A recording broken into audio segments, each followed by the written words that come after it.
আল্লাহ যদি চান ইনশাআল্লাহ, আমাকে যদি আল্লাহ পছন্দ করেন, আমার নিয়ত অনুযায়ী আল্লাহ একটা বিবি আমাকে মিলাবেন।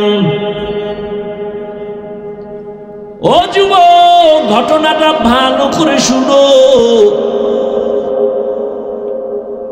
এইবার এই বড় ভাই আল্লাহর কাছে দোয়া করেন, হে মালিক, এমন একটা আমি আমার জীবন সঙ্গিনী চাই যে আমাকে জান্নাতের মধ্যে নিয়ে যাবে, কিন্তু কোথায় পাবো জানি না, মালিক তুমি সন্ধান দাও।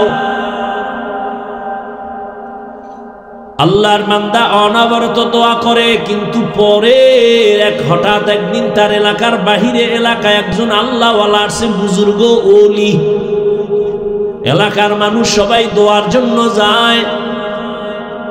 এই বড় ভাইও খবর পাইয়া চলে গেলেন ফজরের নামাজের সময় আল্লাহর ওলির দোয়া আনার জন্য। মসজিদে কেউ নাই, একান্তে কথা বলেন, ও ওলিয়ে কামেল, আমি আপনার নাম শুনছি, দোয়া নেওয়ার জন্য আসছি। আমার জীবনে একটা বিবাহের জন্য একটা মেয়ে খুঁজি যে আমাকে জান্নাতে নিবে, দোয়া করবেন। ঠিক এই বড় ভাই আল্লাহর ওলির সাথে যখন কথা বলতেছেন, হঠাৎ করে মসজিদের বাহির থেকে জানালা দিয়া একটা কচি মেয়ের কণ্ঠে সালাম চলে আসলো। আসসালামু আলাইকুম হযরত জি, কেমন আছেন? কে তুমি? বলে আমি এলাকার এক গরিব ফ্যামিলির কন্যা সন্তান, দোয়ার জন্য আসছি। ও মা, তোমার বয়স কত? বলে এত, বিবাহ হয়েছে কি? কয় না। কেন হয় না? বলে জমিনে আমি স্বামী পাই না। কেমন স্বামী চাও? ওই কন্যা বলে আমি এমন একজন স্বামী চাই যে আমার হাত ধইরা আমাকে জান্নাতে নিয়ে যাবে।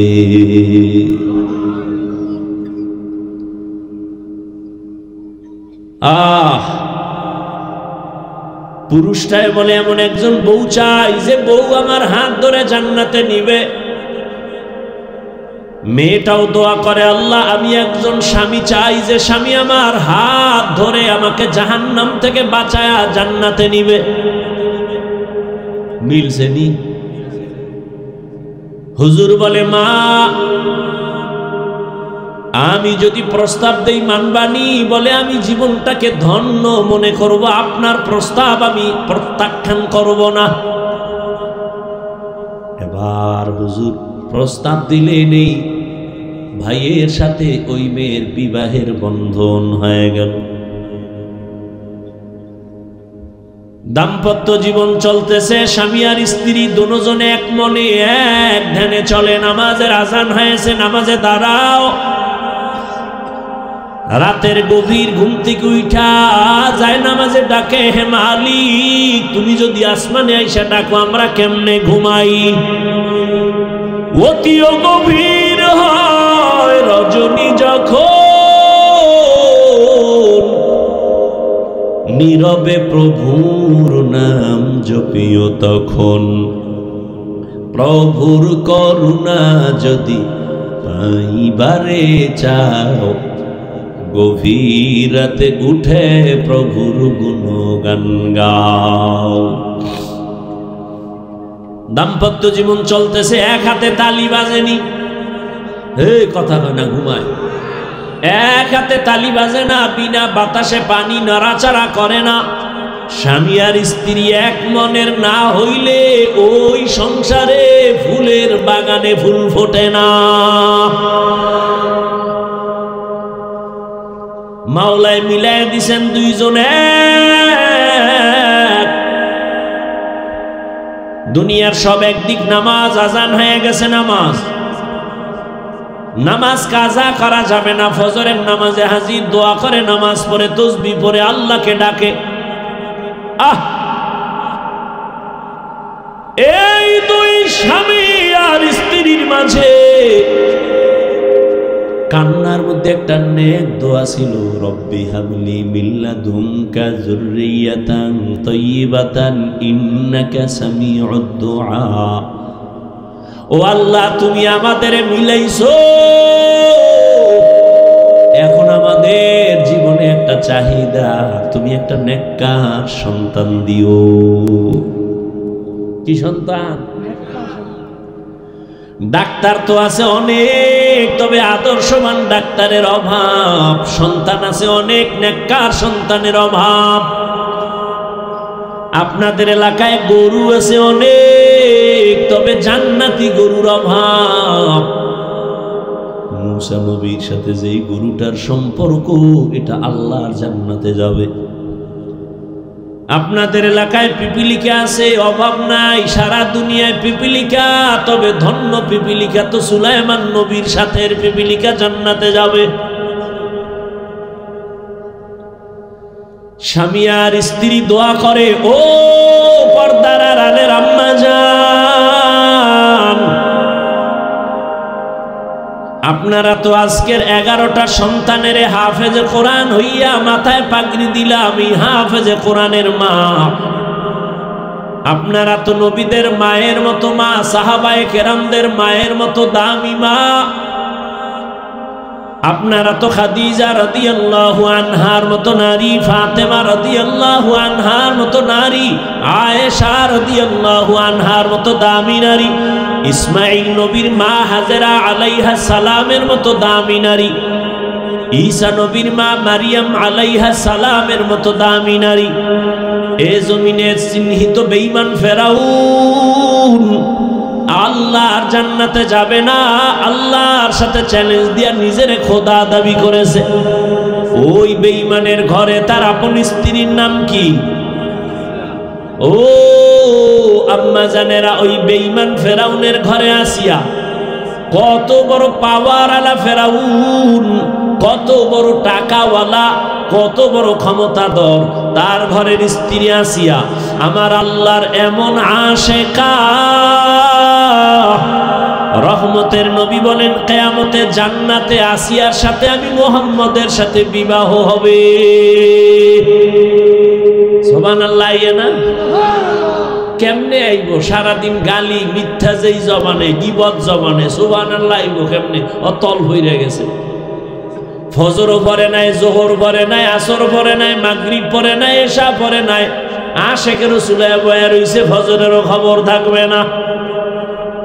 আশেকে রাসূল, তোমরা গাঞ্জা খাইয়া দাড়ি খাইটা নামাজ বাদ দিয়া আশেক হইলে ভণ্ডকে আমরা। তাই তো, তোমরা যদি গাঞ্জা খাইয়া আশেক হও তো আমরা ভণ্ড। আল্লাহ হেদায়েত দান করে। এরে আম্মা জানেরা শুনেন, আসিয়া কত বড় বেঈমানের ঘরে থাইকা আমার আল্লাহকে আপন করে নিয়েছেন। পরিণাম ফলে আল্লাহ আসিয়াকে জান্নাতের ছবিটা দেখাইয়া কবরের রূহটা জান কবজ করেছেন। এরে আম্মা জান, আপনার স্বামী তো ফেরাউনের মতো খারাপ না রে মা। আপনার স্বামী তো নামাজকে সমর্থন করে। আপনি যদি একটু বুঝাইতেন আর দোয়া করতেন, নামাজ পড়তেন, আর স্বামীকেও বুঝাইতেন নামাজ পড়তো। আপনি যদি আপনার স্বামীটারে বুঝাইতেন, ও স্বামী আমার, মা বাবার মায়া ত্যাগ করে তোমার ঘরে আসি, না খাইয়া থাকলেও আসি, খাইয়া থাকলেও আসি, তবে আমার দাবি জীবনে যা পাও হালাল ভাবে ঘরে আনিও, অবৈধ টাকা, কখনো হারাম টাকা ঘরে আনবা না, আমার দাবি। হারাম টাকা খাইয়া রক্ত নাপাক করব না, সন্তানের রক্ত নাপাক করব না। আম্মা জান যদি বুঝাইতেন, এমন কোন স্বামী ঘরে হারাম কামাই নিয়ে আসতে পারত না। এরে আম্মা জান, নামাজ পড়ে পড়ে যদি দোয়া করতেন, আপনার স্বামীর অন্তর আল্লাহর দিকে চলে যাইত। আর যেই স্বামী আল্লাহকে ভয় করে, ওই স্বামী স্ত্রীকেও মোহাব্বত করে, জুলুম করে না। ওই স্বামী আর স্ত্রী দোয়া করে, আল্লাহ দুইজনের আল্লাহ তুমি মিলাইছো, এখন একটা দাবি, তুমি একটা নেককার সন্তান আমাদের দান করো। দোয়া কবুল হয়ে গেছে। আল্লাহ তাকে একটা নেককার সন্তান দিয়েছে। ওই সন্তান আদর্শ মা তাকে দিয়া বড় বানাইছেন। আম্মা শিখাইছেন কথার আগে যার সাথে কথা বলবি সালাম আগে দিবি, হ্যালো নয় সালাম। মুরব্বী দেখলে দোয়া নিবি, আলেম দেখলে দোয়া নিবি, কোনোদিন চোখ তাকায় কথা বলবি না, বেয়াদবি করবি না। এভাবে মা এমন ভাবে সন্তানটারে গড়াইছেন, আমার আল্লাহ সন্তানের উপরে বড় খুশি হয়ে গেছেন। এই সন্তান অল্প বয়সে যৌবনকাল যখন আসলো, এই যুবকের দাপটে বাইতুল মুকাদ্দাস আমাদের প্রথম কিবলা বেঈমানরা দখল করেছে। এই সন্তান তা নিয়ে আসছে। এই সন্তান পুরা মিশর সহ বিভিন্ন দেশ বিজয় কইরা ইতিহাসের পৃষ্ঠায় নাম লেখায় গেছে। ওই সন্তানই হলো ইতিহাসের স্বর্ণাক্ষরে লেখা সালাউদ্দিন আইয়ুবী রহমাতুল্লাহ আলাইহি। এই যুবক, জীবনে মাস্তানি আর চালাকি কম করনি, মইরা গেলে তোর কপাল পোড়া ছাড়া কেউ দোয়া করবে না। যেই অপরাধ করেছে তোর উপরে মাও বেজার, বাবাও বেজার, আলেমও বেজার, হুজুরও বেজার, ইমামও বেজার, মুরব্বীরাও বেজার তোমার ব্যবহারের কারণে। বাসায় যায় গুগলে সার্চ দিবি সালাউদ্দিন আইয়ুবী লেখা, ডিটেলস ইতিহাস সেখানে পাবি। কে সে সালাউদ্দিন আইয়ুবী? যেই ونحن على ذلك من الشاهدين والشاكرين والذاكرين والحمد لله رب العالمين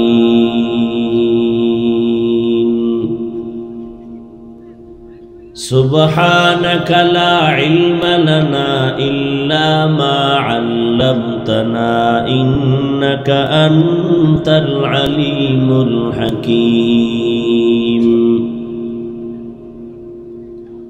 رب اشرح لي صدري ويسر لي أمري واحلل عقدة من لساني يفقه قولي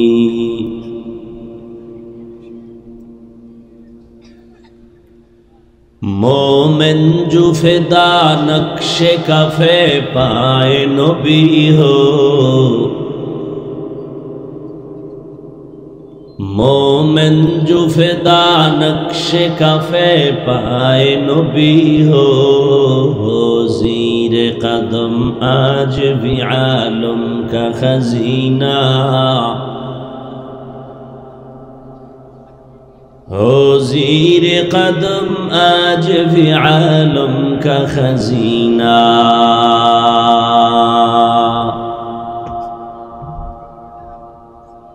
गर सुन्नत नबवी की करे पैरवी उम्मत,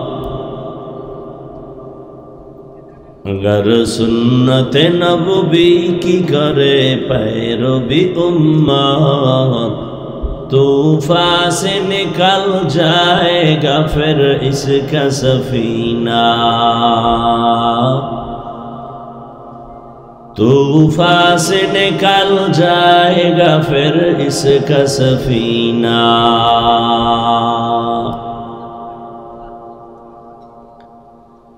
आशिक हो बिरादर शहंशाह दो आलम,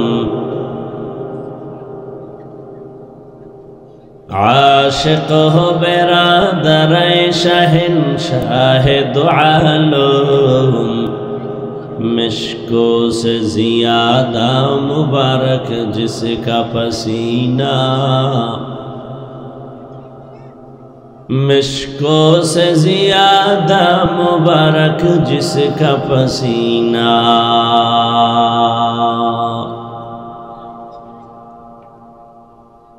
कर दिल में तड़प हो मेरे आका का ज़ियारत, कर दिल में तड़प हो मेरे आका का ज़ियारत। एक आन में आए नबी दिखला दे मदीना,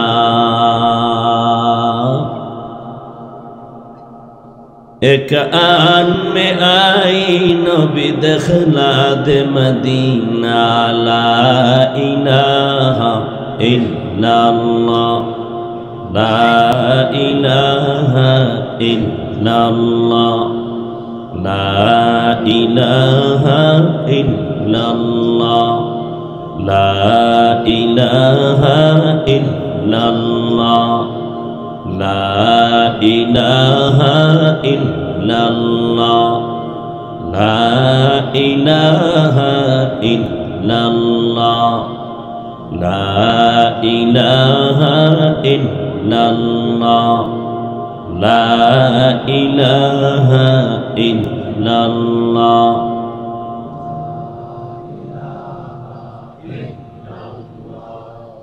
ला इलाहा इल्लल्लाह, ला इलाहा इल्लल्लाह, ला इलाहा इल्लल्लाह, ला इलाहा इल्लल्लाह, ला इलाहा इल्लल्लाह, ला इलाहा इल्लल्लाह, ला इलाहा इल्लल्लाह, ला इलाहा इल्लल्लाह, ला इलाहा इल्लल्लाह, ला इलाहा इल्लल्लाह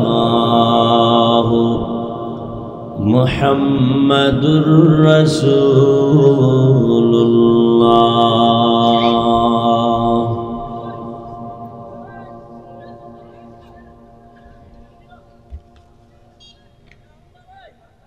জামিয়া ইসলামিয়া খালেকিয়া মাদ্রাসা ও মসজিদ যুব সমাজের যৌথ উদ্যোগে আয়োজিত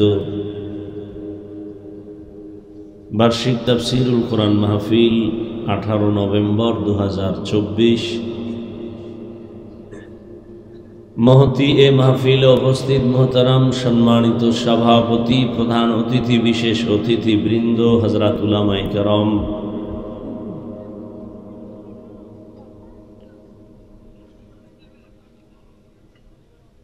অত্র অঞ্চলের বিভিন্ন স্থান থেকে আগত আল্লাহ পাকের আশিকিন, জাকিরিন, শাকিরিন, মুহিব্বিন, মুরব্বিয়ান এজম, কালিজার টুকরা আমার সমবয়সী যুবক বন্ধুগণ, স্নেহের ছোট ভাই, পর্দার আড়ালে মাইকের আওয়াজ শ্রবণরতা সম্মানিত মা ও বোনেরা,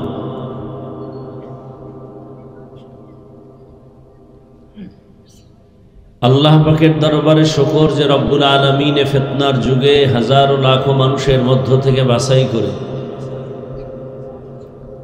পৃথিবীর শ্রেষ্ঠ মজলিস, উলামায়ে আহলে হকের মজলিস, গুনাহ মাফের মজলিস, তওবা কবুলের মজলিসে দয়াময় আল্লাহ আমাদেরকে কবুল করেছেন, আশা ও বসার তৌফিক দান করেছেন। নেয়ামতের শুকর আদায়ার্থে ঈমানের আওয়াজকে উঁচু করে এক আওয়াজে উচ্চ কণ্ঠে সকলেই কালিমাতুশ শুকর উচ্চারণ করি, জবান খুলে দিল থেকে পড়ি আলহামদুলিল্লাহ।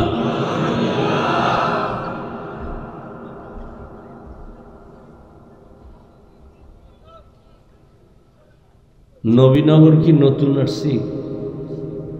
হ্যাঁ, এরকম এলোমেলো তো আমি কোথাও দেখি না। এখানে কথা, ওখানে কথা, এগুলো কি?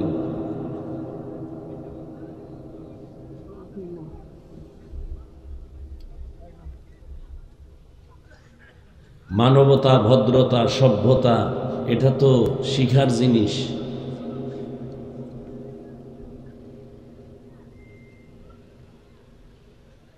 दरूद सलाम सैयदुल मुरसलीन रहमतुल लिल आलमीन शफीउल मुज़निबीन खातमुन नबिय्यीन सैयदुस सकलैन इमामुल मुरसलीन शफीअ आज़म रसूल अकरम रहमत आलम नबीयुल अरब अल आज़म हबीब किबरिया अशरफुल अंबिया सैयदुल अंबिया शफीअ महशर साक़ी कौसर आक़ाए नामदार मदीना का ताजदार आफ़ताब नबूवत फ़ख्र मौजूदात सैयदुल मखलूक़ात हज़रत मुहम्मदुर रसूलुल्लाह। सबाई पढ़लेन ना केन? दरूद शरीफ पढ़ले गुनाह हय, पढ़लेन ना केन? जलाफी नहीं पढ़ेन सबाई मोहब्बत लागाय आबार पढ़ेन गुनाह हयेछे। একবার পড়েছেন তিনটা পুরস্কার আল্লাহ দিয়েছেন। প্রথম পুরস্কার 10টা গুনাহ মাফ, দ্বিতীয় পুরস্কার 10টা নেক আমল নামায় যোগ হয়েছে, তৃতীয় পুরস্কার আল্লাহর দরবারে আপনার মর্যাদা 10 গুণ বেড়ে গেছে। ওই যে 10টা গুনাহ মাফ হইল, ওই 10টা গুনাহ কোন ডাস্টবিনে ফেলে রেখেছেন? নবীজি বলেন ওই 10টা গুনাহকেও আল্লাহ নেক দ্বারা পরিবর্তন করে দিয়েছেন। हर के बाशुद आमिले सल्लो मुदाम आतिश दोज़ख शवद बरवाय हाराम। बेशी बेशी दरूদের আমল করেন, কিয়ামতের দিন আল্লাহ যদি জিজ্ঞাসা করে, এই চালাক বাঙালি, দুনিয়াতে বহু চালাকি করেছো, কোরআন হাদিস ইসলাম তোমার কাছে কিছুই মনে হয় নাই, চালাকি করতে গিয়া নামাজ পড়ো নাই, রোজা রাখো নাই, আজ আমি আল্লাহ তোমার জীবনের সব গুনাহকে আমি ফেলে দিলাম, আমি আল্লাহর আদালতে সামান্য একটা আমল দেখাও যেটা শুধু আমার জন্যই করেছো। যদি ছোট্ট এক টুকরা আমল দেখাইতে পারো, জীবনে যত গুনাহ করছো ওই ছোট্ট আমলের দ্বারা আমি জান্নাত দিয়ে দিব। আল্লাহ যদি বলেন জীবনে এমন কোন ছোট আমল আছে আপনার যেটা আল্লাহর জন্যই করেছেন, পারবেন কেউ দেখাইতে? অনেকে বলবেন হুজুর নামাজ সব ভুয়া, মানুষকে দেখানোর জন্য নামাজ পড়েন, আল্লাহর জন্য নামাজ না। নামাজে বসে দোকানের ফিকির, দুনিয়ার ফিকির, ক্ষমতার চেয়ারের ফিকির। ছোট্ট একটা আমলও যদি আল্লাহর কাছে পেশ করতে পারেন, আল্লাহ বড় বড় আমল করতে না পারলেও জীবনে একটা ছোট আমল ধরে রাখছে। কি? আমার রসুলের মোহব্বতে আমি দরুদের আমলটা আমি করতাম প্রতিদিন, আমি ঘুমাইতে পারি বা না পারি, খানা খাই বা না খাই, 300 বার দরুদ পড়েছি। কয়শো বার? আপনি আমল করলেন আল্লাহকে বলতে পারবেন, আপনার তো আমলের খবরই নাই। আবার চাপাবাজি করেন, আপনার ঈমান তাজা, হুজুরদের থেকে ভালো। এই জমিনে হুজুরদের থেকে ভালো কোনো মানুষ নাই যে দাবি করবে সে মিথ্যাবাদী, ধোঁকাবাজ। পৃথিবীর শ্রেষ্ঠ উলামায়ে কেরাম, এর উপরে কোনো শ্রেষ্ঠ আর কিয়ামতের আগে আসবে না। এ জাতির চির বন্ধু উলামায়ে কেরাম, আর বাকিরা সব ধান্দাবাজ। কেউ বন্ধু না, স্বার্থপর, ধান্দাবাজ। পারছেন কথা বন্ধ করতে?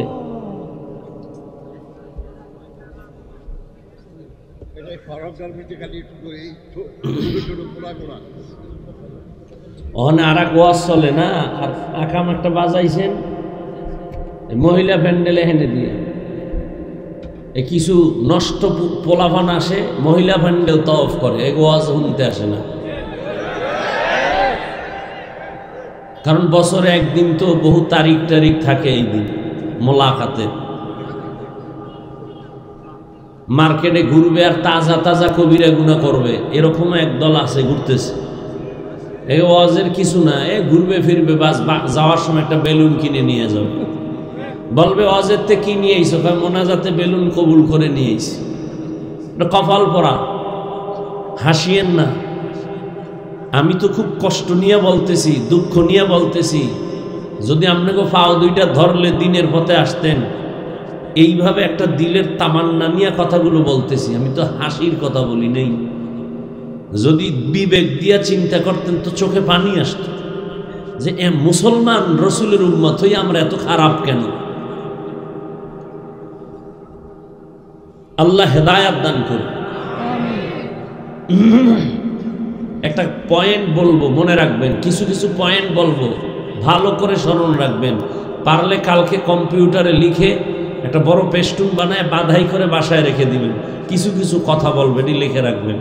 কোনো মানুষ যদি ইসলাম, কোরআন, আল্লাহ, রসুল, আলেমের বিরুদ্ধে যায়, ডিস্টার্ব করে, বেয়াদবি করে, এই প্রত্যেকটা মানুষ মা বাবার অভিশপ্ত সন্তান।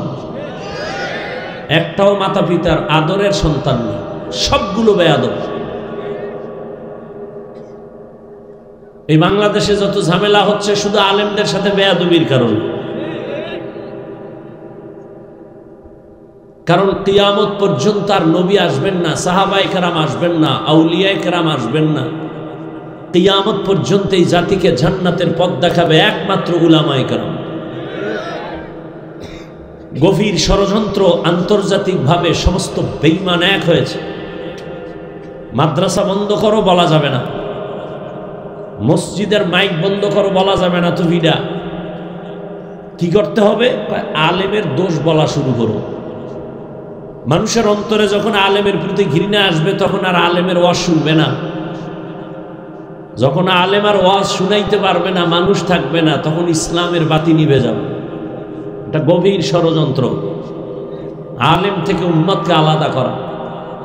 এজন্য আমি সারা দেশে চ্যালেঞ্জ করে বলি, যারা আলেমদের বিরুদ্ধে ফেসবুকে লেখে, মুখে বলে, এরা সবগুলো মা বাবার অভিশপ্ত সন্তান। আল্লাহ যদি কারো উপরে বেজার হন, তার প্রথম নমুনা সে আলেমের বিরোধিতা করবে। এটা প্রথম নমুনা যে আল্লাহর উপরে বেজার। আল্লাহ হেদায়াত দান করুন। এই ওলামায়ে কেরাম এই দেশ এবং জাতিকে যা দিয়েছে আর পৃথিবীর কেউ দেয়নি। অনেকে বলবেন দিয়েছে, আমি বলবো 5 টাকা দিলে 5000 টাকা আপনার থেকে নিয়ে গেছে, খবর নাই। আপনি তো মাইকে আওয়াজ শুনে লাভ দিতেছেন, 10 টাকায় যদি লেগে যায় 40 লাখ। বিবেকহীন তো, বিবেক দিয়া ভাবেন নাই যে 40 লাখ লেগে যায়। কার লাগছে 40 লাখ? তো লাগছে ওদের, যারা স্লোগান মানুষকে দিয়া। আমার কপালে লাগে নাই, আমারটা দিয়ে আমারে বুঝ দিছে। 50,000 মানুষের কাছে 10 টাকার লটারি বিক্রি করছে, ওখান থেকে 40 লাখ দেওয়া তো জনগণেরটা জনগণের দিছে, ওর বাপেরটা দিছে, বরং এখান থেকে আরো কোটি টাকা কাঁচাই নিয়ে গেছে। আর আপনি তো চাপাবাজি করতেছেন চায়ের দোকানে বয়া। হুজুরেরা কি দিছে? বড় বড় কথাই কয়।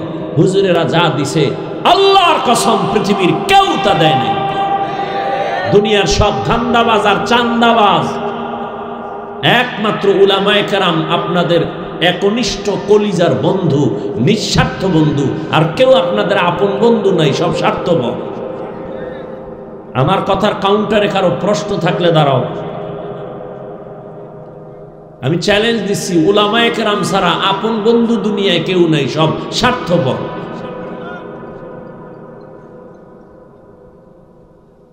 স্বার্থে আঘাত লাগলে শুধু দলের সদস্য পদ কাটে না, কল্লা কেটে দেয়। এ কি আমেরিকার খবর না সোনার বাংলার খবর? হ্যাঁ, এবার বুঝো রাজনীতি কত ধানে কত চাল। সমস্ত মুনাফেকের গোষ্ঠী বলে ইসলামে রাজনীতি নাই। কেন বলে? ও জানে কোরআনে রাজনীতি আছে। রসুল রাষ্ট্র চালান নাই, সত্য কথা বলেন, মানেন আর না মানেন। নবীজি রাষ্ট্র চালান নাই, আবু বকর সিদ্দিক রাষ্ট্র চালান নাই, হযরত ওমর, ওসমান, আলী। রাষ্ট্র পরিচালনার নাম রাজনীতি। জুলুম করার নাম দুর্নীতি। ইসলামে পচা রাজনীতি নাই, পবিত্র রাজনীতি আছে। ভালো করে মনে রাখলে কাজে লাগবে, বলে গেলাম। আর পাগলের মতো আপনাদেরকে আবল তাবল বলে যাব এই ভয় নেই। পৃথিবীর শ্রেষ্ঠ রাজনীতির কিতাবের নাম কোরআন, ভালো করে লিখে রাখবেন।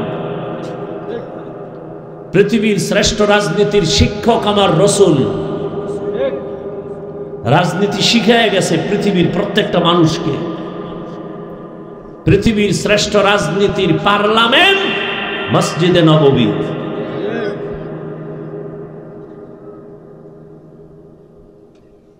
ওরা কেন বলে নাই? যদি কোরআনের দা মানে তো চোর চুরি করতে পারবে না, দুর্নীতি করতে পারবে না। এই জন্য ওরা বুঝে না, আকল নষ্ট। তো সারাদিন খায় গাঞ্জা, মদের বোতল লয়ে দৌড়ায়, ওদের আকল নষ্ট। কিন্তু সাইনবোর্ড লাগায় বুদ্ধিজীবী। কি জীবী?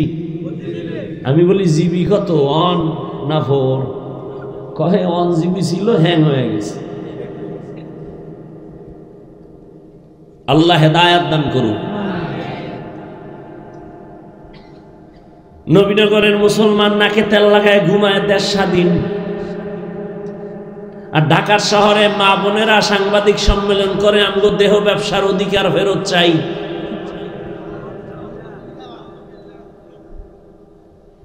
আল্লাহ হেদায়াত দান করুন। আমি বলেছি মুসলমানের সন্তান নাকে তেল লাগায় ঘুমাবে সেদিন এদেশের পাড়া মহল্লায় উলামায়ে কেরাম বুক টান করে কোরআনের কথা বলবেন, কোন সুদ করবে নামাজির অনুমতি লাগবে না যেদিন। এদেশের মুসলমান নাকে তেল লাগায় ঘুমাবে সেদিন এদেশের প্রত্যেকটা মসজিদ আর মাদ্রাসার কমিটির মধ্যে বেনামাজি সুদখোর থাকবে না যেদিন। শিয়ালের হাতে মুরগি দিয়ে কয় 3 দিন আমানত। শিয়াল পণ্ডিত কয় দোয়া হোসাই মাফ হোসাই, জিন্দা কেন মরাও হইতে না। শিয়ালের হাতে মুরগি দিলে যা হবে, ধর্মের চাবি বেনামাজি সুদখোরের হাতে দিলে তাই হবে।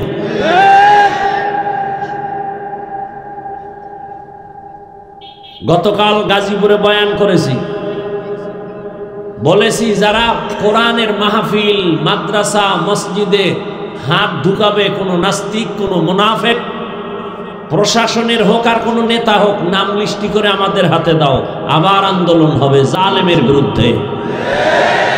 মুসলমান জীবন একবার দেয় না, বারবার দেয়। মুগ্ধ দিয়েছে, আবু সাইদ দিয়েছে, আবার দিতে হবে দ্বীনের জন্য। জালেমের বিরুদ্ধে প্রয়োজনে আবার জীবন দিতে হবে। কোন জালেম যদি আলেমের সাথে বেয়াদবি করে, নাম লিস্টি করে পাঠায় দাও ঢাকায়, সমস্ত উলামায়ে কেরাম আবার নামবো। 5 আগস্টের আন্দোলন, ছাত্র জনতার আন্দোলন সফলতা আসেনি যতক্ষণ পর্যন্ত আলেম মাঠে নামে নাই। এগুলো মাথায় রাখো। মুছে তেল লাগায় চাপাবাজি করো না, খবরদার। আমরা আদর্শের রসুলের উম্মত, না হয় কানের পর্দা ফাটায় দেওয়ার শক্তি আমাদের হাতে নাই। তোমার হাত 2টা, আমার একটা কম। তুমি 3 বেলা খাও, আমি 5 বেলা খাই। তোমার গাঞ্জা খাইয়া শক্তি দুর্বল, আমার ইমানের পাওয়ার আছে আলাদা। সব টুপিওয়ালা ময়দানে নামলে একটা বাতেল মুনাফেক নাস্তিক পালাবারও জায়গা পাবে না। আমরা বেয়াদব না, মানুষের পাও ধরে বয়ান করি, মনে হয় টাকার কেনা গোলাম আমি তোমার। কান্না করে বয়ান করি, একটা গালি দেই না, বারবার মাপ চাই, কষ্ট পাইছেন নি মাফ করে দিয়ে। দুর্বলতাটাকে তুমি নরম হয়ে কথা বলি মনে করো না দুর্বল। সাপ ছোট হইলেও কিন্তু আঘাত দিলে বিষক্রিয়া অনেক বেশি। সাবধান। এই বাংলাদেশে স্বর্ণাক্ষরে কে লিখবে? আমার সুযোগ থাকলে আমি লিখে দিতাম যে উলামায়ে কেরামকে মাইনাস করে কোন চান্দু এই চেয়ারে বসে থাকতে পারবে না। এটা বাংলাদেশের ইতিহাস। কেউ পারে নাই, পারবে না। আলেমদেরকে মাথায় রাখা যদি কেউ থাকে 100 বছর থাকবে, কেউ তারে টোকা দিবে না। আর আলেমদের সাথে উল্টা পাল্টা করে 1 সেকেন্ড থাকতে পারবে না কেউ না। আমরা অস্ত্র, আমগো আলেমগো অস্ত্র আছে? আমরা সব ফকিন্নি, আমরা সব গরিব। আমগো উলামায়ে কেরামের অস্ত্র নাই, 10 তলা বিল্ডিং নাই। খুব খেয়াল করেন কথাগুলো, বাজে কথা বলছি না, খুব খেয়াল করেন, ভুল হলে ধরায় দিয়েন। উলামায়ে কেরামের অস্ত্র নাই, 10 তলা বিল্ডিং নাই, সুইস ব্যাংকে টাকা নাই, কিন্তু স্বামী বেচারারা টের পাইছে পরের দিন, গিয়া করছে মামলা বক্তার বিরুদ্ধে।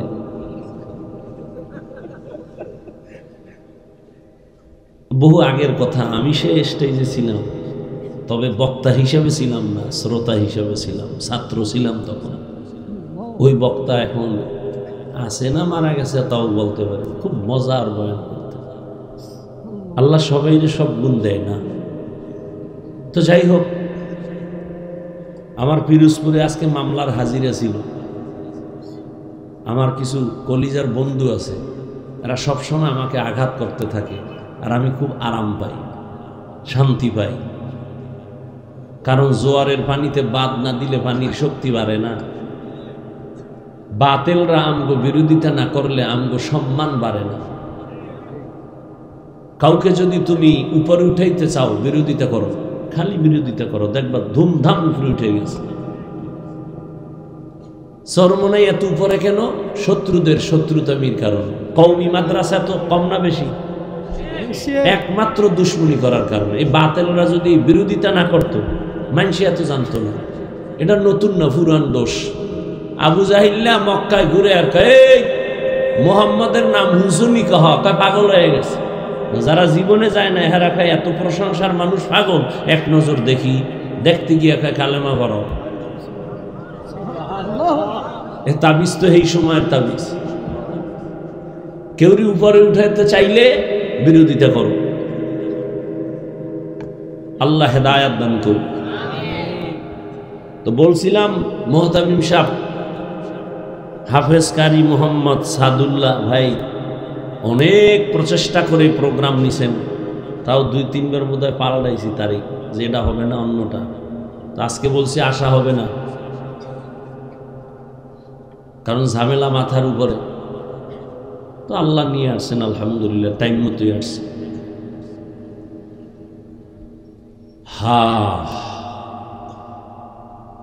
কোরআনে হাকিমের এক টুকরা আয়াত পড়েছি, নবীজির হাদিস পড়েছি। আপনারা দোয়া করলে আর ধৈর্য ধরলে কিছু কথা আয়াত ও হাদিসের আলোকে সহি নিয়তে, সহি তরিকায়, সহি কিছু কথা বলার নিয়ত করতেছি। আল্লাহ তৌফিক দান করেন। তবে ওই যে কইছি, ফাঁকে ফাঁকে 2-1টা কথা বলবো, পয়েন্ট, এটা মনে রাখবেন, পারলে লিখে রাখবেন। বক্তার এলেম আর আমলের বাহাদুরিতে ওয়াজ হয় না।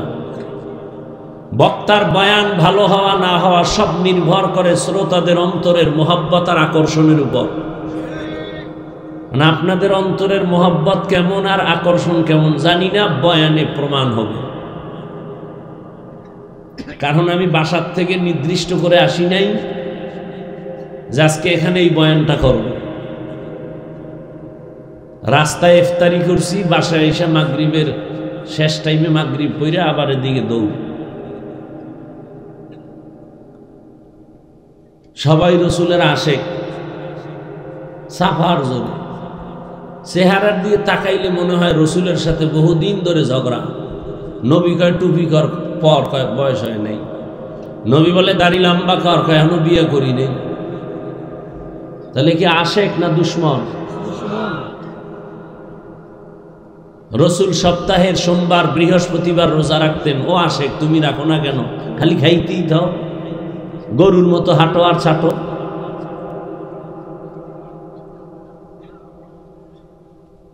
ইয়া আইয়ুহাল্লাযীনা আমানুস্তাঈনু বিস-সাবরি ওয়াস-সালাহ ইন্নাল্লাহা মা'আস-সাবিরিন। আল্লাহ বলেন, হে মুমিন, তোমরা সাহায্য প্রার্থনা করো সবর ও সালাতের মাধ্যমে। আমি আল্লাহ নিশ্চিত সাবিরিনদের সাথেই থাকি। রহমতের নবী বলেন, মাইয়ুরিদিল্লাহু বিহি খাইরান ইউসিব মিন, আল্লাহ যারে বেশি মোহাব্বত করেন আল্লাহ তাকে বেশি মুসিবত দিয়া পরীক্ষা নেন। জমিনের মধ্যে আল্লাহ বেশি পছন্দ করেছেন যাদেরকে তারা নবী রাসূল আম্বিয়া কেরাম। সারা দুনিয়ার মুমিন মুসলমানের ভেতরে ওই নবী এবং রাসূলদের পরীক্ষা মুসিবত সীমাহীন বেশি। আবার আল্লাহর কাছে আরো বেশি প্রিয় রাহমাতুল্লিল। কেমন আল্লাহর কাছে রহমতের নবী প্রিয়? আল্লাহ বলেন, ও দুনিয়ার মানুষ, আমি মূসা নবীরেও নবী বানাইছি, তিনিও আমার বন্ধু, ইব্রাহিম আমার বন্ধু, ইসমাইল আমার বন্ধু, দাউদ আলাইহিস সালাম আমার বন্ধু, ঈসা আলাইহিস সালাম আমার বন্ধু, ইউসুফ নবী আমার বন্ধু, সুলাইমান আমার বন্ধু, সব নবী আমার বন্ধু, মুহাম্মদ আমার বন্ধু। তবে ব্যবধান, সব নবী রাসূল আমি আল্লাহ তাআলার আশিক, আর আমি আল্লাহ নিজে হলাম মুহাম্মদের আশিক। ইমামুল আউয়ালিন আল আখিরিন বহরে সদকা রাহমাতাল লিল আলামিন সাইয়্যিদুল কাউনাইন খাতমুল মুরসালিন আখির আমদ বুদ ফখরুল আউয়ালিন। বয়ান বক্তার ইলমের কারণে হয় না, আমলের বাহাদুরিতে হয় না, শ্রোতাদের মোহাব্বত আর আকর্ষণের উপরে বয়ান আল্লাহ বের করে দেন। এটা এমন একটা জায়গা, এমন এক প্যান্ডেল যেখানে আসতেও কপাল লাগে, বসতেও কপাল লাগে। এখানে যে কেউ চাইলে আসতে পারবে না, কেউ চাইলেই বসতে পারবে না, কেউ চাইলেই বসার পরে দোয়া করে যেতে পারবে না। হেদায়েতের মালিক আমার আল্লাহ, রহমতের নবী, যার চেহারা মোবারক এক নজর দিলে জাহান্নামের আগুন হারাম। কেমন মায়ার নবী আমার, যে নবীর চেহারা মোবারকে এক নজর দিলে এক সপ্তাহের পেটের ক্ষুধা মিটে যায়, নিবারণ হয়ে যায়। কিন্তু কেমন কপাল, ওই রহমতের নবীকে কাছে থেকে তাকায়া তাকায়া দেখলো 13 বছর। রহমতের নবীর শ্রুতি মধুর কণ্ঠে বয়ান শুনলো কানে লাগায়া 13 বছর। কিন্তু কপাল বড় খারাপ, কালেমা জবানে পড়ে নাই। এমন পোড়া কপাল্লার নাম জানেননি? হ্যাঁ, এর নাম কপাল। 13টা বছর নবীজিকে দেখলো, 13 বছর নবীর বয়ান শুনলো, কালেমা কপালে আসে নাই। অন্যদিকে 27 বছরের একটা যুবক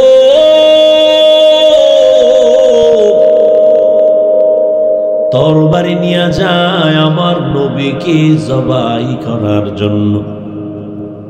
রহমতের নবীর চেহারা দেখে তরবারি ফালায় কও, রহমতের নবী আমারে কল্লাটা তরবারি দিয়া কেটে দেন, তবে কল্লা কাটার আগে আমাকে কালেমা রশি গলায় পরায়া দেন। ওগো নবীর উম্মতেরা,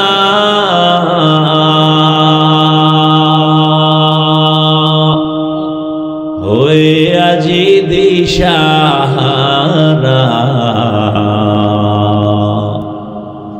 কোরআন হাদিসের চলো যখন যাহা চায় মনে, নবী বিনে কে তরাবে পুলসিরাত মিজানে, নবী বিনে কে তরাবে পুলসিরাত মিজানে।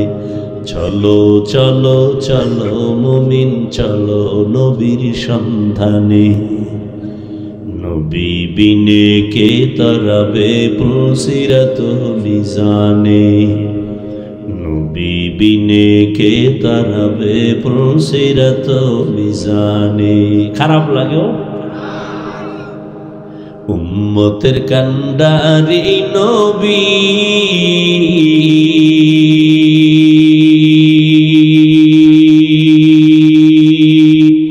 কাঁদছেন উম্মতের লাগি, এখনো কাঁদেন নবীজি শুয়ে মদিনার পানে, নবী বিনে কে তরাবে পুলসিরাত মিজানে, নবী বিনে কে তরাবে পুলসিরাত মিজানে। এ আমার কলিজার যুবক বাবারা, কেমন একজন নবী পেয়েছো, দুঃখ বুঝলি না, নবীরে চিনলি না। যে নবীকে একটা নজর দেখার জন্য বহু বছর পর্যন্ত পাহাড়ের গুহায় একটা সাপ অপেক্ষা করতেছে, নবীকে দেখবে এক নজর। কেমন নবীর আশিক, গর্তের একটা পিপিলিকা বলেন হে মালিক,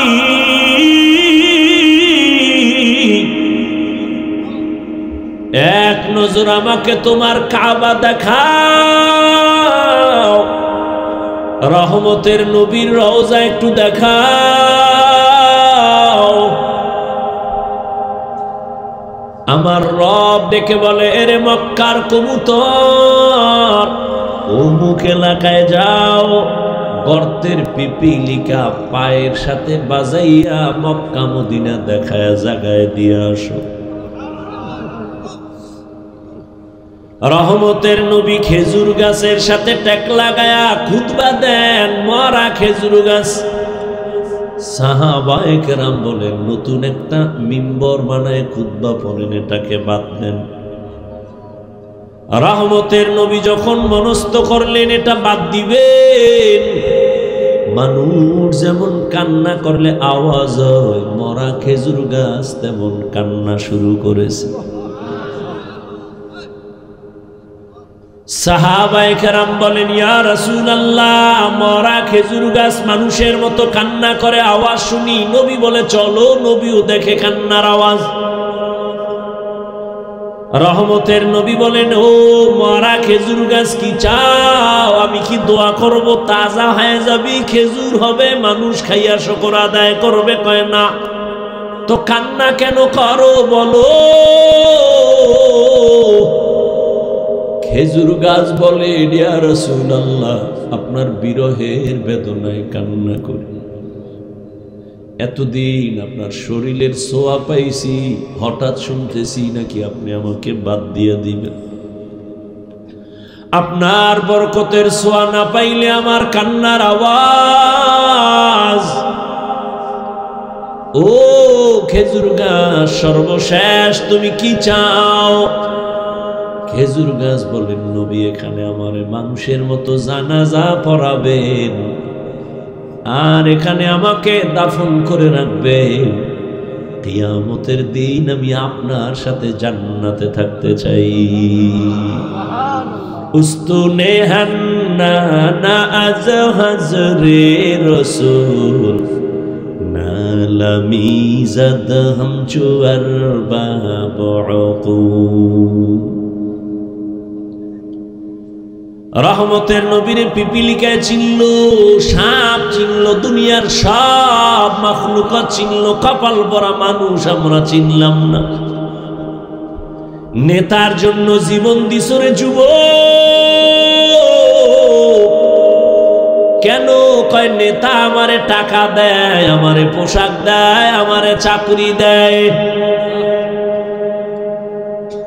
আর আমার নবী চ্যালেঞ্জ করে গেছেন, আমি বিদায় বেলা দুটো জিনিস আমি রেখে যাই, যদি ধরে রাখো আমি চ্যালেঞ্জ দিলাম, ঈমানও যাবে না, সম্মানও যাবে না। কয় জিনিস?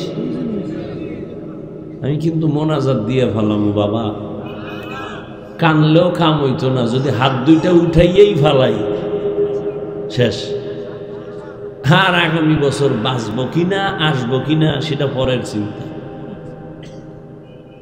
কত কষ্ট করে আসছি, আর আপনারা এটাকে কিছু মনেই করতেছেন না। এই কিছু বান্দা মোবাইল নিয়ে ব্যস্ত, কি বয়ান শুনবে এরা? 24টা ঘন্টা মোবাইল নিয়ে মরে। বেহেশতের বাগানে আসছে, যেখানে বসলে গুনাহ মাফ, হেনও মোবাইল নিয়ে পাগল। মর, মোবাইল নিয়ে মর। কাফনের ভিতরে লয়ে যাবি, ফেরেশতা আসলেই বলবি আগে সেলফি, পরে প্রশ্ন। লজ্জা না থাকলে কোনো কথায় ধরে না। আরে আমি হাফিজুর রহমান কেন? ওই যে বলছিলাম, রহমতের নবীর 13 বছর বয়ানেও কালেমা পড়ে না, এর নাম কফা। নবীর বয়ানে ঝামেলা আছে, আর আমগো বয়ান তো বয়ানই না, বয়ে বয়ে কণ্ঠ বাজাইতেছে। রসুলের বয়ান শুনেও কালেমা পড়ে না, এর কপাল পড়া। আর 27 বছরের যুবক আইসা নবীরে জবাই করবে, কালেমাটা ভইরা তরবারি নিয়ে দাঁড়ায় গেছে বাইতুল্লাহর পার্শ্বে দাঁড়ায়। এই মুশরিক, মুহাম্মাদের বিরুদ্ধে কথা বললে দিগা, মুহাম্মদ আর প্রয়োজন নাই, আমার তরবারি যথেষ্ট, সামনে। 27 বছরের কি কে? রহমতের নবী বলেন, এমন এক কপাল আমার দুনিয়াতে আসিয়া কোনোদিন আমি আব্বু বলে ডাকবো, দূরের কথা চেহারাই আমি দেখতে পাই নাই। এই আশেকে রাসূলেরা ভালো করে শুনো, ও পর্দার আড়ালের আম্মা জানেরা শুনেন। আইসে ওয়াজে, কিন্তু ওয়াজ শুনে না। ডানে একটা ক্যাসেট, বামে ক্যাসেট লইয়ার পরে বাজাইতে বাজাইতে আইছে। আর আম্মা জানে না, 2-3 জন এক জায়গায় বসলে কি পরিমাণ যে ওখানে ক্যাসেট চলে, আর ভাষা নাই বলার। আবার 2-একটা বাচ্চা থাকলে সেখানে তো বাজার মিলে যায়। আবার যদি মোবাইল থাকে, সব আউলা জাউলা, ওয়াজে আসছে বিদায় বেলা, খালি আসছে খালি। স্বামীরে জিগায়, কি ওয়াজ শুনছো? বাচ্চার কান্নার কারণে শুনতে পারি নাই, শুনাও। আমি মোবাইল নিয়ে ব্যস্ত ছিলাম, কি ওয়াজ আমার আবার শুনতে হইব। কথা শুনাও। মোবাইল আড়াই এলাইছে, কি শুনাম? আমও গেছে, সালাও গেছে।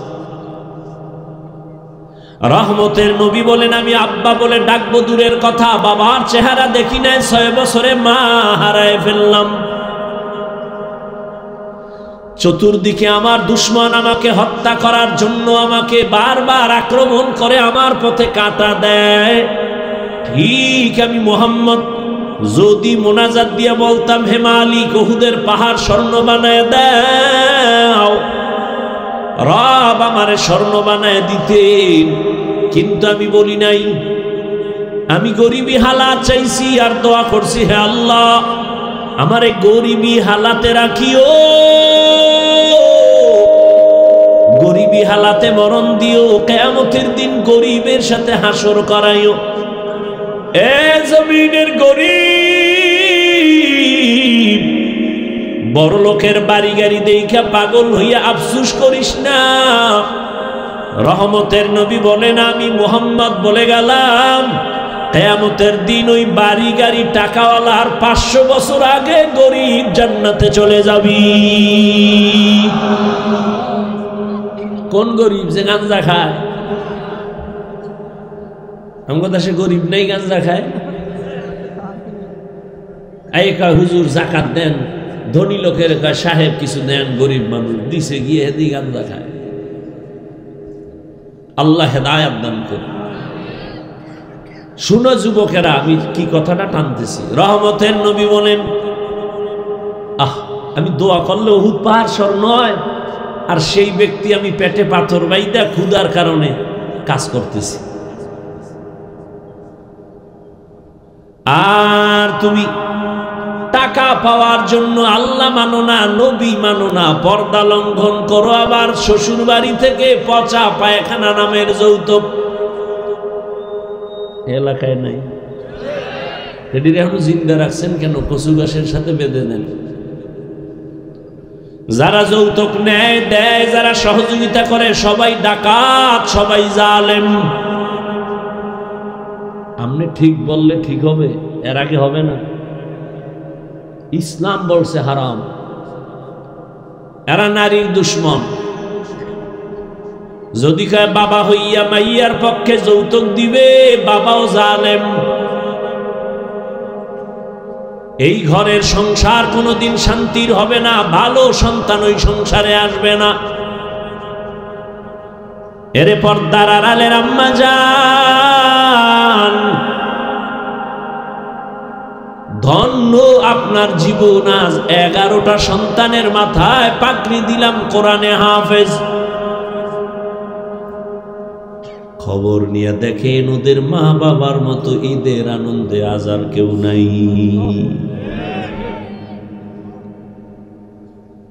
রহমতের নবী বলেন, আমার এত দয়া আমাকে আল্লাহ করেছেন, আমি পাথর হাতে নিলে স্বর্ণ হয়ে যায়, কিন্তু আমি গরিবী হালাতে কত কষ্ট করছি। এই উম্মত জানোনি, আমারে আমার বংশের দুশ্মনেরা 3 বছর পর্যন্ত শিয়াবে আবু তালিবের মধ্যে গৃহবন্দী করে পানিও দেয় না, খানাও দেয় না। আমি মুহাম্মদ গাছের পাতা সিরা সিরা চাবাইয়া চাবাইয়া পেটের ক্ষুধা নিবারণ করেছি। এইবার বুঝো কেমন নবী আমার। রহমতের নবী বলেন, এই বিপদকালে আমার আব্বা নাই যে আমি টেলিফোন করব, আব্বু আসো আমার উপরে বিপদ। আম্মুরে বলবো আম্মু দোয়া করিও, বিপদ। আমার আব্বু নাই, আমার আম্মু নাই, আমার সবাই দুশ্মন। ঠিক ওই সময় আমার সহযোগিতা যারা করেছে অধিকাংশ যুবক। যুবকেরা আমার উপকার করেছে, অধিকাংশ বুড়ারা আমার বিরোধিতা করেছে। ওই যে যুবক একটু আগে বলছি, কয় বছর? 11 বছরের আর এক সন্তান গিয়া নবীর হাতে হাতটা লাগায় কয়, আমি কালেমার জন্য রেডি হয়ে গেলাম। কয় বছর? এতদিন ছিল চাচতো ভাই, এখন রসুলের সাহাবী, কিছুদিন পরে হবেন জামাতা। কে? হযরত আলী। 11 বছরের আগে নবীর হাতে হাত লাগাইছেন। ও নবীনগরের মুসলমান যুবক বাবারা, তোমার বয়স মাত্র 25 থেকে 30-এর কোঠায়, বলো তুমি আমার রসুলের আদর্শের কি উপকার করেছো? একজন যুবক দাঁড়িয়ে রাখছে, বলছনি আলহামদুলিল্লাহ ভালো কাজ করেছো, আমি পারি না, দোয়া করিস আমিও রাখবো। এটাও যদি বলতে পারতি কপাল খুলতো, কিন্তু পারো না। উল্টা ধাক্কা দিয়ে বলছো তোর বয়স কত? কয় এত। কয় এত তাড়াতাড়ি বুজুর্গ? একটা ধাক্কা দিয়ে দিয়েছে, যুবকের মনটা খারাপ হয়ে গেছে।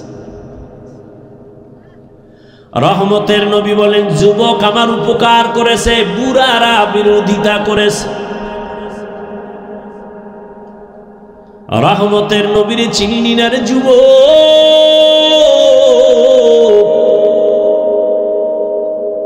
অন্তরে ভয় ঢুকছে যে হুজুরদের কথা সত্য, কিন্তু মানতে গেলে আমগো হাত পা বাধা হয়ে যাবে। না, কেন ভয়? ইসলাম তো ভয় কাটার ঘরের নাম, ভয় লাগার ঘর না। তুমি স্কুলে পড়ো, কলেজে পড়ো, চাকরি করো, ব্যবসা করো, কোনো ভয় নাই। ওখানে থাইকাই জান্নাতে যাও। আমি কিন্তু একবারও বলি নাই, বলবো না এই যুবকেরা টুপি লাগা, পাগড়ি লাগা, হাতে তসবি নাও, হুজুর হও, স্কুলে তালা মারো। না না না, বরং আমি বলবো স্কুলে পড়ো আলহামদুলিল্লাহ, কলেজে পড়ো আলহামদুলিল্লাহ, ডাক্তার হও, ইঞ্জিনিয়ার হও, প্রফেসর হও, চাকরি করো, ব্যবসা করো, আর ওখানে থাইকা ফিকির করো এখানে থাইকাই কেমনে জান্নাতে যাব। তোমার মতো যুবক তাকায় দেখো, স্কুলে পড়ে, কলেজে পড়ে, জীবনে মাদ্রাসায় পড়ে নাই, 5 ওয়াক্ত নামাজিও নাই, অশেষ তোমার জন্য। তোমার কপালে তুমি এবার বাড়ি মারো আর কও তোমার কপালে তো খারাপ কেন, তুমি পারো না কেন? তোমার মতো যুবক তাকায় দেখো, রাস্তায় গাড়ি চালায়, আজান হয়, নামাজে দাঁড়ায় যায়, তুমি কেন পারো না? তোমার মতো যুবক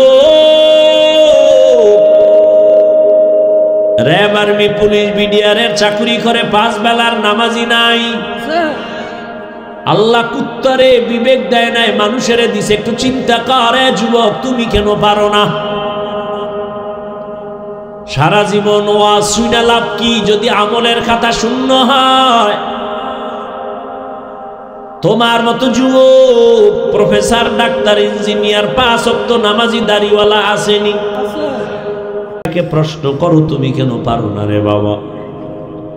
তোমার মতো যুবক রাস্তায় গাড়ি চালায়, নদীতে মাছ ধরে, নামাজ পড়ে, জমিনে কৃষিকাজ করে, গামছা বিছায় নামাজ পড়ে, ছাড়ে না।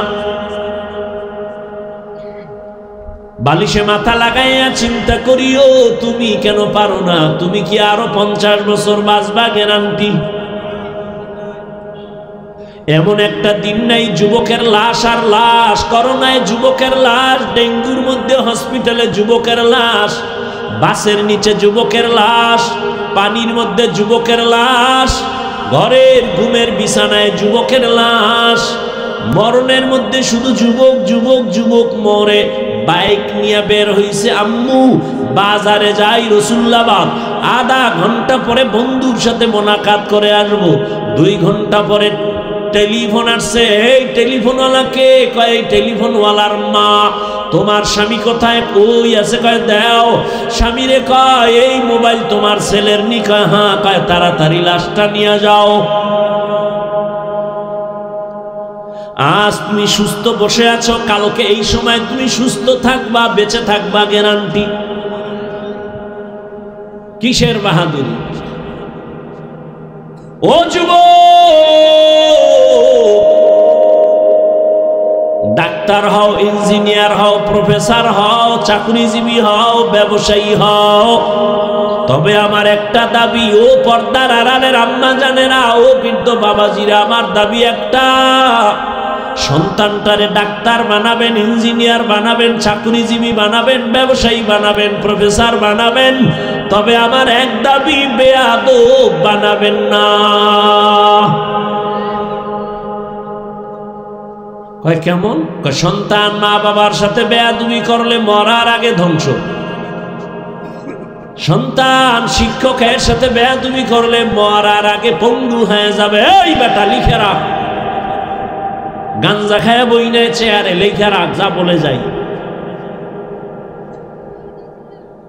সন্তান যদি ওলামায়ে কেরামের সাথে বেয়াদবি করে মরার আগে বিছানায় পড়ে থাকবে, কাঁদবে, চোখের পানি মোছার কাউকে পাবে না।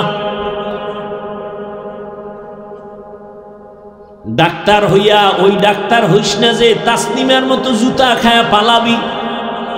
এমন ডাক্তারে জাতি চায় না, আদর্শবান ডাক্তার চায়, ডাকাত চায় না। এদেশের মানুষ ভালো প্রফেসর চায়, তবে ঢাকা কলেজের নাস্তিক প্রফেসর আহমদ শরীফের মতো নাস্তিক চায় না। ডাক্তার হয়ে যদি জুতা খাও তো ডাক্তারের লাভ কি?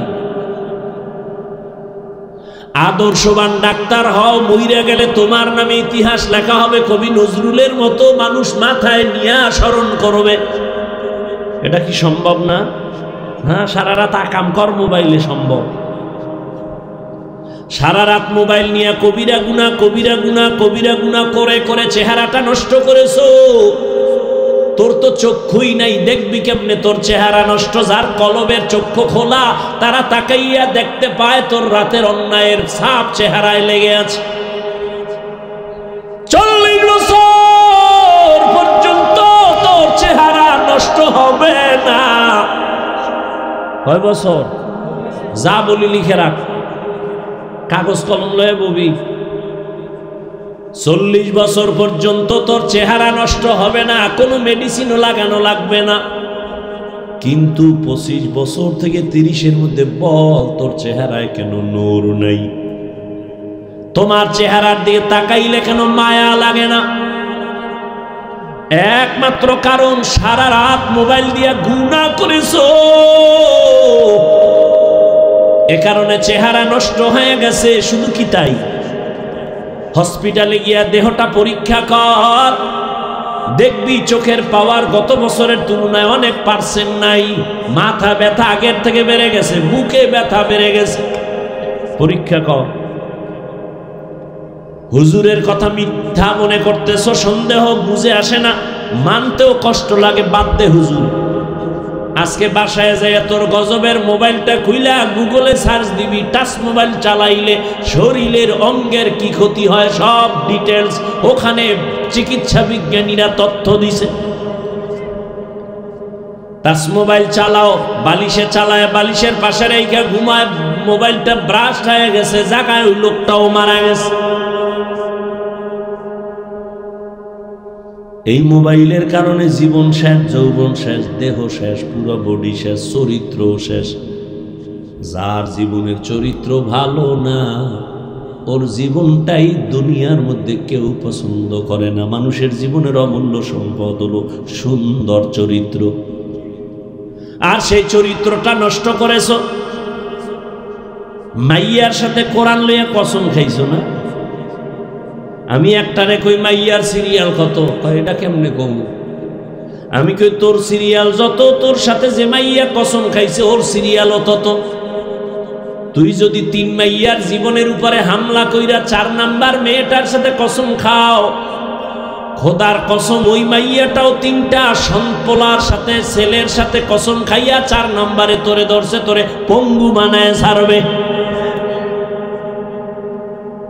ব্ল্যাকমেইল করতেছে, তোর খবর নাই। আল্লাহ তোরে বানাইছে, তোর কপালে বিয়া থাকলে মাইয়াও আল্লাহ বানাইছে। কি কথাই কয় না তো, পাগল হইছো গা? আল্লাহ আম কাঁঠাল দিছে শরীরের ভিটামিন, দেখা পাগল হয়ে গেছে। কুত্তার চেয়ে বেশি পাগল, জিব্বা বের হয়ে গেছে, এখনই খাইয়া লাগবে। আল্লাহ কয় 1 মাস একটু ধৈর্য ধর, আমি পাকায়া দিব, তাই না খাবি, যে মিষ্টি, যে মজা, ভিটামিন। কয় না আল্লাহ আমার কুত্তার থেকে জিব্বা বড় হয়ে গেছে, আমি 1 মাস সইতে পারি না, গাছের মধ্যে মেডিসিন মারছি। আল্লাহর দেওয়া মাছ কত ফ্রেশ, মানুষ বেঈমানি করে, আল্লাহ করে। গাছের ফল কত ফ্রেশ, মানুষ বেঈমানি করে, এটা ক্ষতিকারক বানায় ফেলছে। তেল কিনবেন আল্লাহর দেওয়া কত সুন্দর, মানুষ ভেজাল বাড়ায় কেন? এজন্য আল্লাহ কয় ইন্নাল ইনসানা লিরাব্বিহি লাকানুদ, মানুষ বড় নিমক হারাম। আল্লাহর দেওয়া নেয়ামত, এটা নিজে প্রসেসিং করে এটারে গজব বানায় দিছে। এই দোকানওয়ালা, তুমি পেঁয়াজু বানাও, তুমি রুটি বানাও, তুমি পরোটা বানাও, 1 টাকা যদি বেশি নিতে চাও, পাবলিক দিয়া খাওয়ার লোক আছে, পাবলিক তো গরিব না। তুমি 1 টাকা বেশি চাইলেও তো দিবে, কিন্তু 6 দিন আগের তেল দিয়া কেন নষ্ট বানায় পাকাও? 2 নাম্বারই করো, অরিজিনাল গোস্ত বিক্রি করো, 10 টাকা বাড়ায় নাও, পাবলিক দিবে। 2 নাম্বারই কেন করো? কয় চরিত্রই 2 নাম্বার হয়ে গেছে। আল্লাহ হেদায়াত দান করে। ও যুবক, ভালো করে শুনো,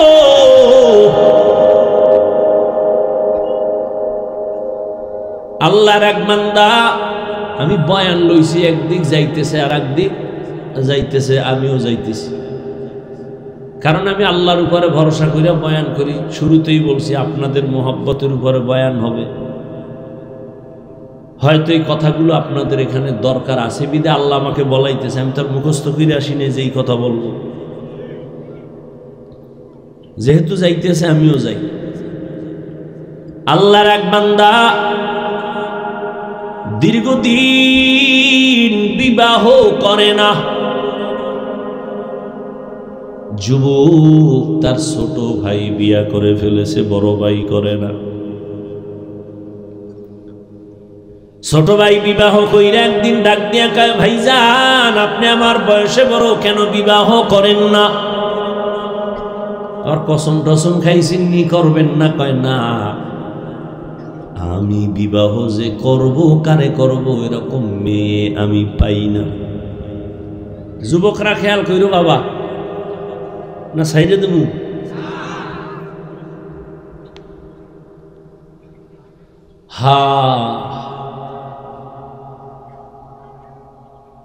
বড় ভাই বলে আমি মেয়ে পাই না। ছোট ভাই ভাবছে বোধহয় সব গরিব সম্ভ্রান্ত পরিবারের একটা মাইয়া দরকার, সুন্দরী ডানা কাটা ভরি।